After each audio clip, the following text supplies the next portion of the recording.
Yo, what's going on? You already know it's your boy Backpack Beatz, and you tuned in to Rolling Out.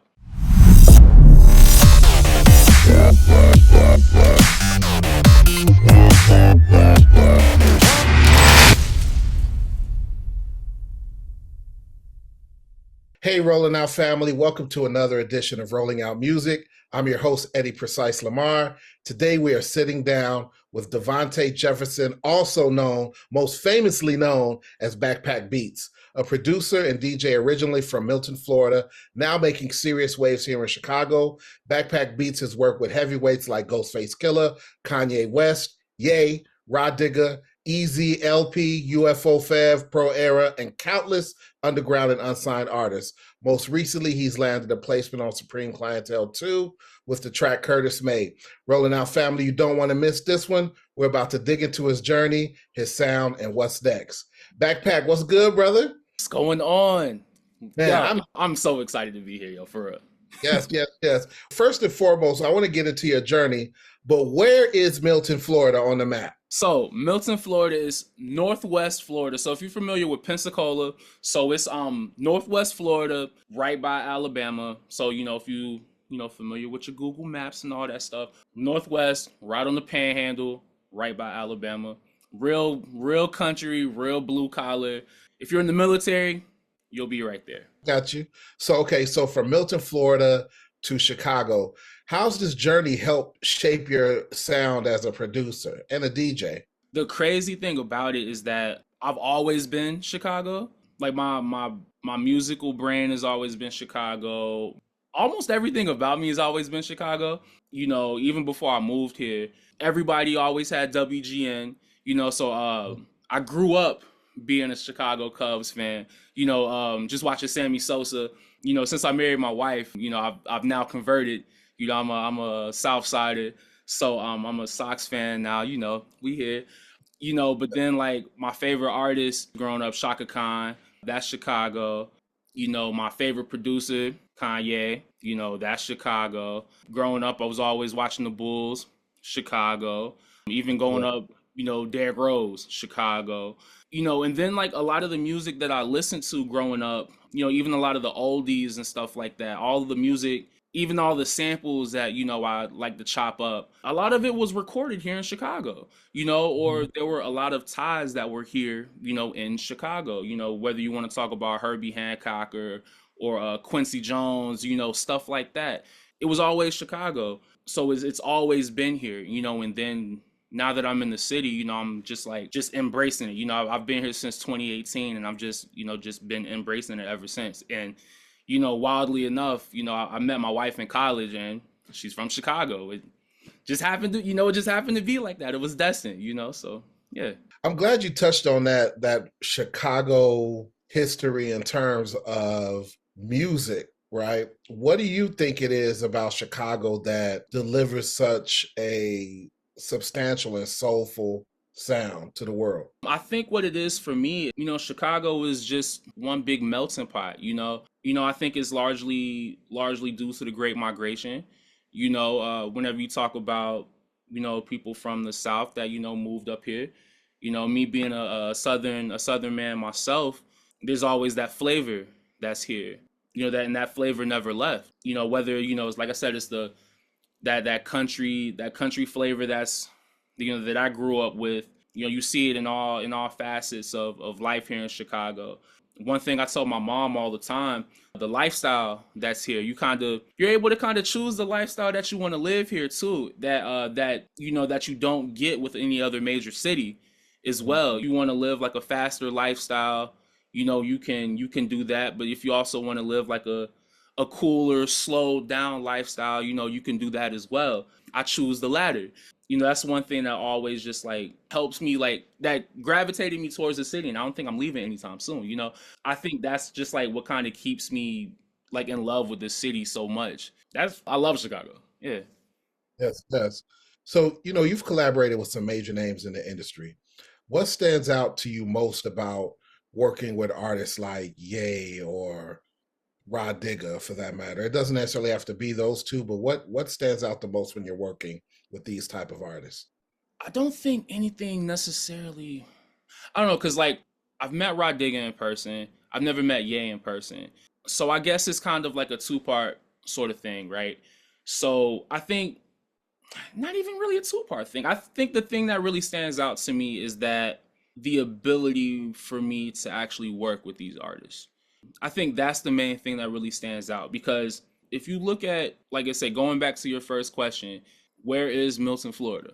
Like if you look at where that is on the map, nobody coming from where I'm from is supposed to be like working with artists like that of that magnitude, so I think that's the thing that really stands out to me anytime I'm working with an artist like that. I grew up listening to these artists, like I said, Kanye was my favorite producer growing up. I remember in middle school, wearing the pink polos and going to church, performing Jesus Walks, at like an Easter recital or something like or like an Easter play or something like that. I remember my mom buying me and one mixtape volume 4 and Take That from Flip Mode Squad was one of the songs that was on there, and reciting Rah Digga's verse word for word on there, so all of that stuff is coming full circle. I think that's the thing that really stands out, just being able to work with these artists coming from where I come from. And shout out to Rah Digga for being so dope. Yeah, facts. And shout out to Lyric Jones too. If y'all haven't heard that record, Ski Mask Way, with Lyric Jones and Rah Digga, fire record, super fire record. So shout out to both of them for sure. So let's get into this, right? Let's talk about this recent placement. You recently got a placement on Supreme Clientele 2 with the song Curtis made on Ghostface's new album, again, Supreme Clientele 2. How did that connection come about? Let me try and condense this as much as possible. Let me see. It all started 2012.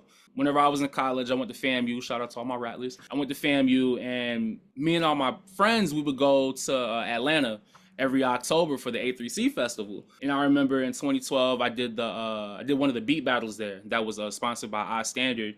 Easy LP, if those who aren't familiar with Easy LP, he did Get Money for Junior Mafia, Uchi Wally for Nas, Get Away for Mobb Deep, Special Delivery for G-Dep. The list goes on and on. He was one of the judges that was at the beat battle. And the crazy thing is I got smashed the first round. Like, I got killed. The person that I was battling against, his name was Black Metaphor. Black Metaphor, incredible producer. The wild thing is the beat that he killed me with was Ali Boumaier for The Game. I think that was on the Red album or something like that. So these are the producers that I'm going against. I'm like 19, 20. Like, I had no business being there, right? What ended up happening is that the DJ ended up playing a beat that was supposed to go on to my next round, but he played like a snippet of it, and everybody was like, whoa, what's that? Wasn't able to play it. Easy LP liked what he heard and was like, yo, send me some beats. So I left the hotel. I left the festival, went straight to the hotel, sent like 20 beats. And then he was like, this is like, as soon as the battle was over, sent like 20 beats. I saw him the next day in the middle of the street. I was like, yo, I sent you some joints. He was like, yo, I like your stuff. Let's work. That's 2012. So, and we've been pretty much working ever since, just, like we've been in the studio together. He's in Atlanta. I was in Florida. I'm in Chicago now. But, we've just been working, just trying to get placements, just trying to, throw stuff at the wall. Granted, it was fly stuff at the wall, but just seeing, what was going to stick. And we were finally able to get stuff to stick last year whenever we did No Face for the last Ghostface project with Ghostface and Kanye. They already had their relationship with the Special Delivery remix with G-Dep. Ghostface was on that. They did records before and all that. Fast forward, these are the Supreme Clientele 2 sessions. The crazy thing is No Face was supposed to be was one of the records that was on the Supreme Clientele 2 sessions. Same thing with Curtis May. Me and Easy LP, we're always just sending beats, we're sending loops, we're sending stuff back and forth, and just trying to see if stuff will stick. This is crazy. The crazy thing is one of the beats that it's always the beats that I don't necessarily care about that get picked up. I remember I'm always making beats on Instagram Live, so this is just one of the beats that I was just making, while I was streaming on IG. If I wasn't streaming on IG, I probably would have deleted the beat. But, people in the comments, they were just like, oh, this beat is cool. It just gave me like, if people in the comments are saying that it's a good beat, let's not delete it. Let's keep it going, right? Shout out to my man D-Ski the Illegal. He's a super fire producer. He also makes and sells drum packs and drum loops and things like that. So I went to my little D-Ski folder. I was like, let me find some drums. Let me see, let's see if we can just make something happen or whatever. Found some fire drums, threw that on there, and didn't think anything of it. But I was just like, let's just send this to Easy LP, see if he just likes the beat or whatever. Like the beat, so we added some more touches to it, sent it through to Ghostface for the Supreme Clientele 2 sessions. I get a call back maybe like a month or two later.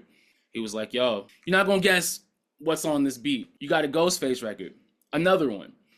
But guess who else is on it? I was like, oh, okay. Who's on it? Oh, you got Styles P. And I was like, all right, cool. He was like, oh, but wait, there's more. Guess who else is on it? And I was like, all right, cool. Who else?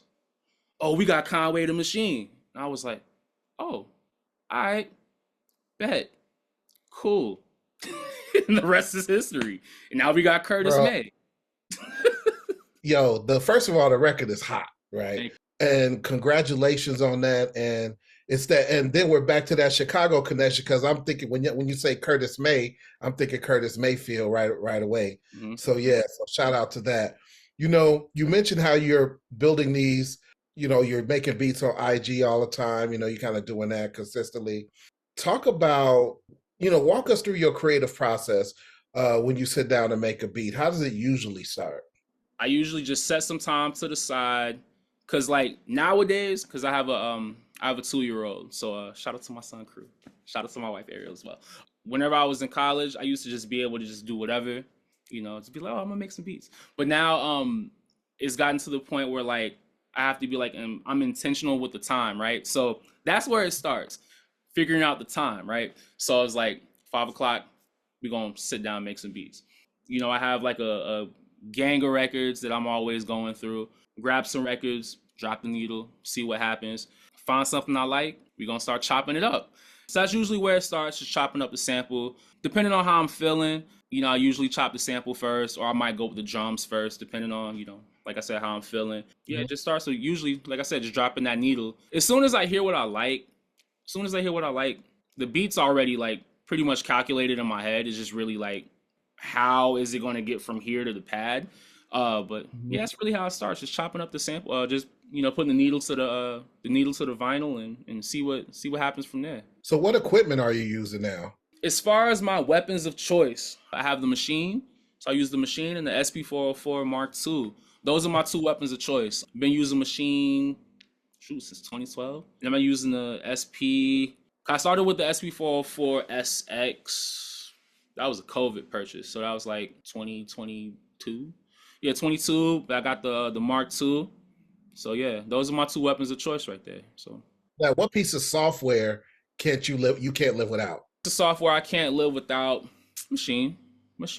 I can live without it, but if I have a choice, machine. It just makes life easier. Yeah, because like the way that I have it set up now is that's my other weapon of choice that I have as well. On my phone, for all the producers out there, if you don't have Koala sampler, the best $12 that you could spend in your life. If I'm stranded on an island and I don't have my SP404, or if I don't have my machine, I got my phone and I got Koala sampler. I can do the same exact things I can do on both of those in my phone. So how would you describe Backpack Beatz sound, and what makes it unique in today's music landscape? I always say that my sound it's like a 2-part thing, right? So it's like underground hip hop with polish, and I always say 2001 Rockefeller. Like those are like the two things that I have right there, right? I always say underground hip hop with polish because I love a good dirty sample. I love a good chop, some heavy drums. I also play keys, so I'm always gonna add, I'm gonna add that extra sprinkle to it. I can be the beat maker, but I can produce the record as well. So like I can do more than a 4-bar loop, basically, okay, right? Yes. Yeah, I'll do more than a 4-bar loop, and then like I said, 2001 Rockefeller, like that's whenever you get your Kanye, your Just Blade, your Bink, your Digga, or your 6-figure Digga. Like your high tech, like these are your Pete Rock, Dilla, like all of these people, like that's the that's the cloth that I come from, So if you like those producers, you like me, So You just dropped some names, so this brings me to the big question, right? So, and you mentioned that you could be a beat maker, but you can produce an album. So, across all genres, who would be your top five producers? it's tough, man. I hate this question. I really do. All right, so Okay, so let's reframe it. The top five today. yeah, no, top five today for real. I'm not gonna give you top five. I'm gonna give you Okay. five. I'm gonna give you my five influential. Is that cool? Okay. I'm gonna give you my five influential. Yeah, so my five, but then it's a gray area. Okay, I'm just gonna give you five. All right, I'm gonna give you five. I'll give you seven. I'll give you five. Okay, that's fine. All right, There are no so hard rules. No hard rules. I just hate leaving people out. Right, Kanye for sure. Right, Kanye for sure. He's always going. There's no list that I'm ever gonna make that's not gonna happen. Neptunes, love the Neptunes. Those two are always in my list. Dilla, those three are always in my list. Right, these last two is where it gets crazy. Right, I'm always interchanging the last two. So Kanye, Dilla, Neptunes. Right. As far as just like influence, who's influencing me today? Who's influencing me today? Leon Silver's the third. All right. Yeah, curveball. Leon Silver's the third. And then if I were to give you a fifth, I gave you a curveball already, so let me just give you a regular, right? The fifth, who's influencing me right now, Conductor Williams. Okay, okay. That's how I can answer that. I Yeah. want to dig into the Leon Silvers a bit. What influences you most about him? One, the catalog, right? Because so it was either gonna be three choices that I had, right? Leon Silver's the third, Gamble and Huff, Jimmy Jam, Terry Lewis, right? Mhm. Only reason I said Leon Silver's the third, one person. That was the only reason why, right? And I love the Silvers personally. Yeah, catalog, work ethic, instrumentation. Like I said, because then like once I started breaking it down like that, that's whenever like brain gets a little, because I'm leaving people out too. I Right, could right. I could go George Benson. I got Dexter Wansell over here. It's like, yeah, but like I said, it's just like catalog work ethic, and then like I'm starting to realize because like I DJ a lot of vinyl as well. Like once I started getting into like my groove of like spinning stuff, especially like whenever read those credits and liner notes, and like I start realizing that like, oh, I like this song.